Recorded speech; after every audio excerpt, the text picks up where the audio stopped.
So congratulations on such an incredible movie. I watched it last night and I could not stop thinking about it.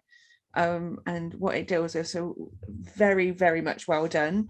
I just wanted to start with both of you. What drew you to the project? Story. It's the first thing that comes to mind.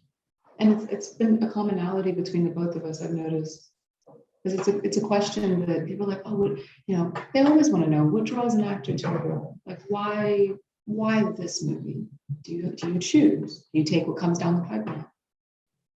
I think if you want a career of longevity and integrity, I don't know, here's the expert if you want to know, but it has something to do with curation of a career. It has something to do with being calculated.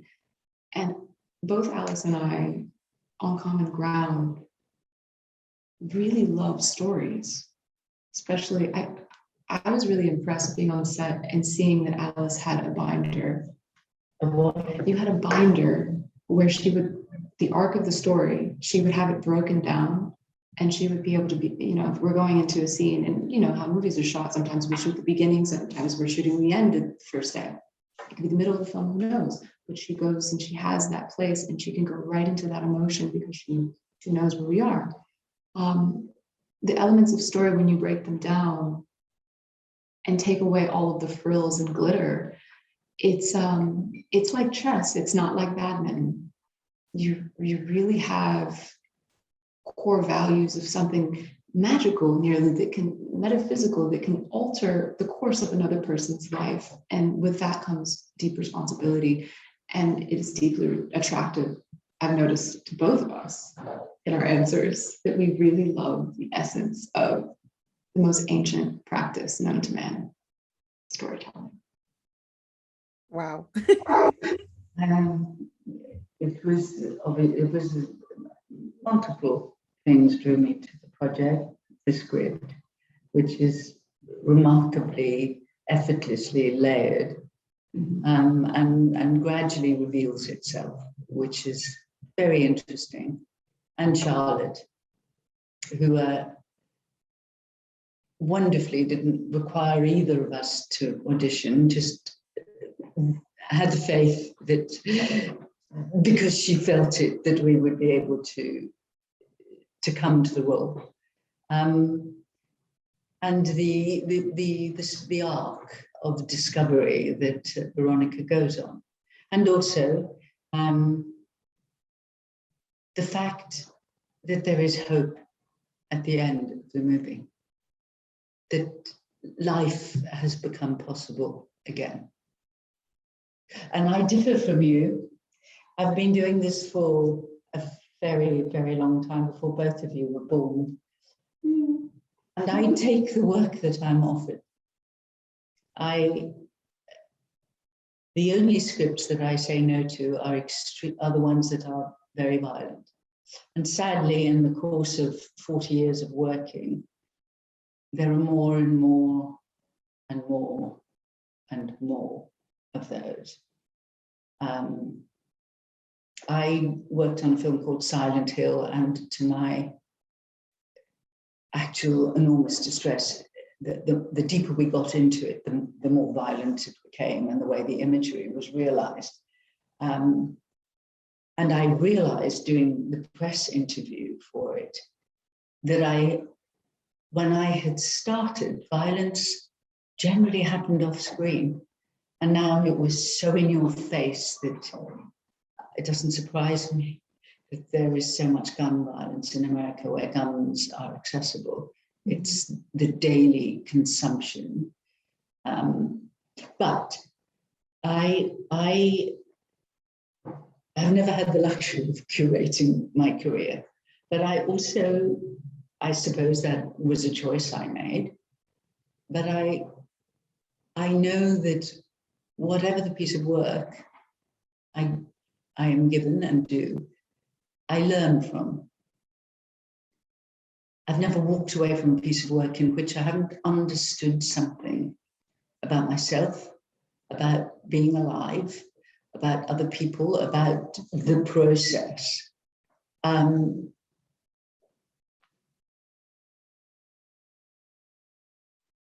sometimes it is, walked onto sets where, sorry, I've sort of gone off the subject. It was just in response to what you said. Just sometimes it's enormously difficult. You go in and you do one scene that's infinitely harder than playing Veronica. But your task is to find the truth of that moment and the challenge of doing it. I have learned from those terrifying one-roll scenes as much as I've learned from the big ones. So I'm immensely grateful to work and for the exchange that happens between the actors. That's amazing. I could listen to both of you talk for like the whole day, and I wish I didn't have just 10 minutes because you're both so eloquent in your roles.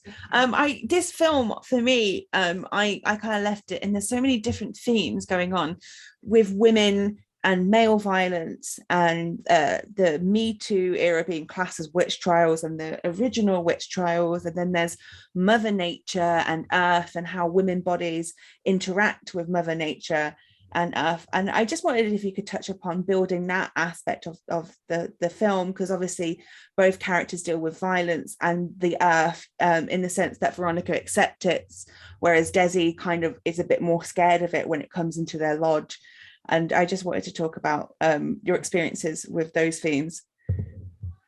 And also sexuality as well. I don't know if you mentioned that one, but it's funny that is never, it's left to the imagination, which I love, for the viewer, for the spectator, to find,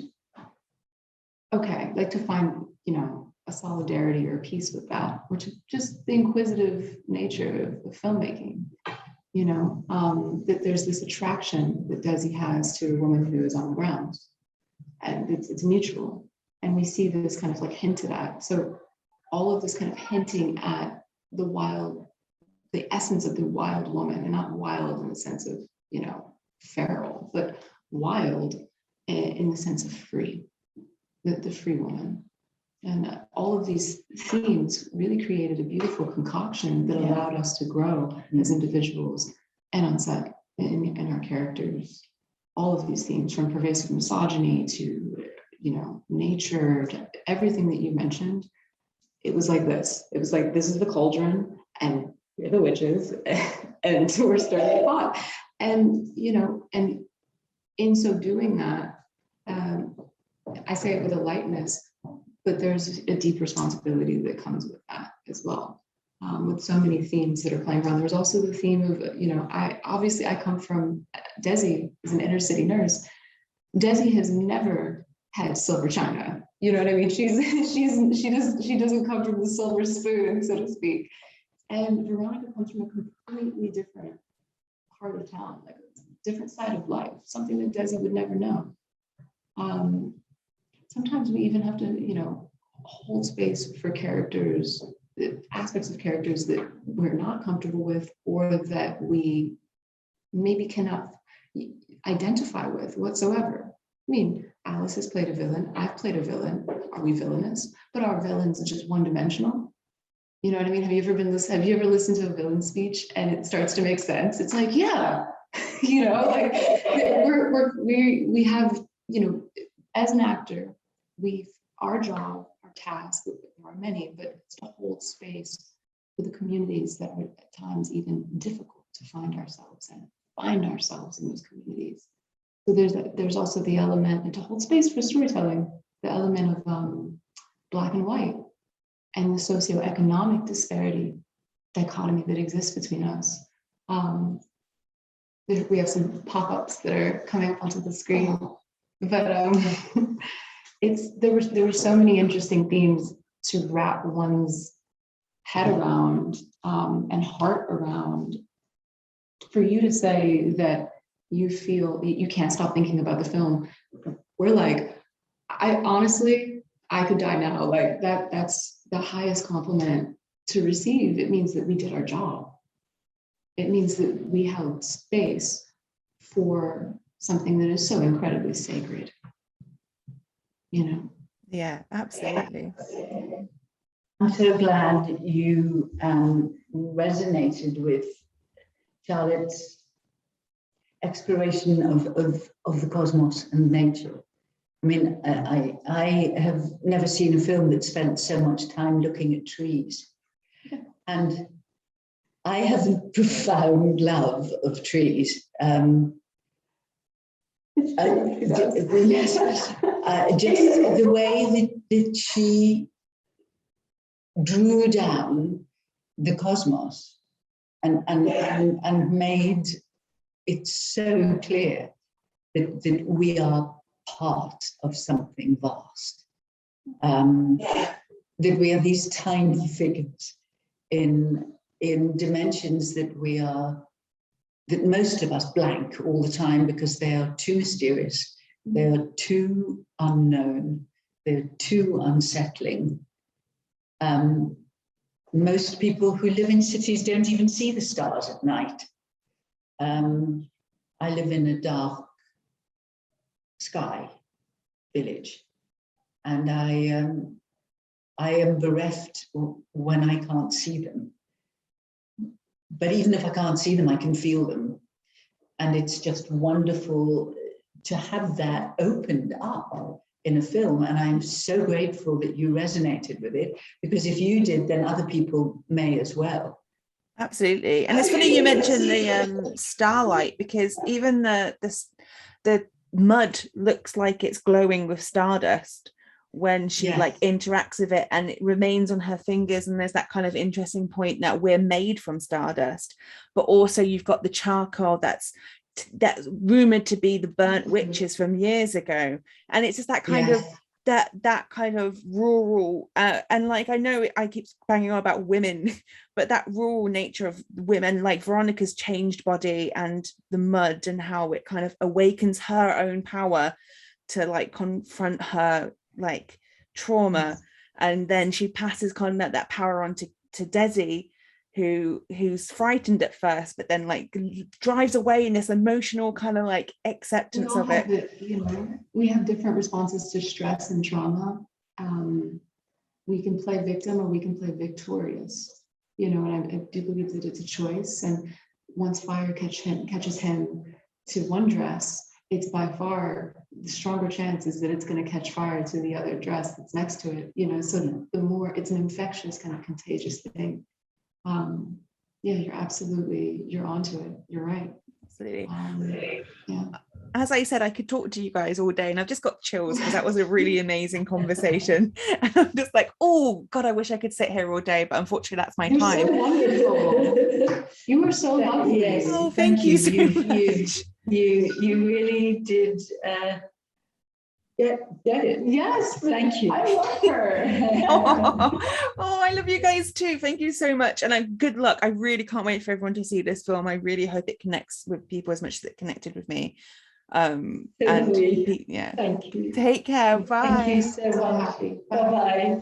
Ladies and gentlemen, you're watching Hey You Guys.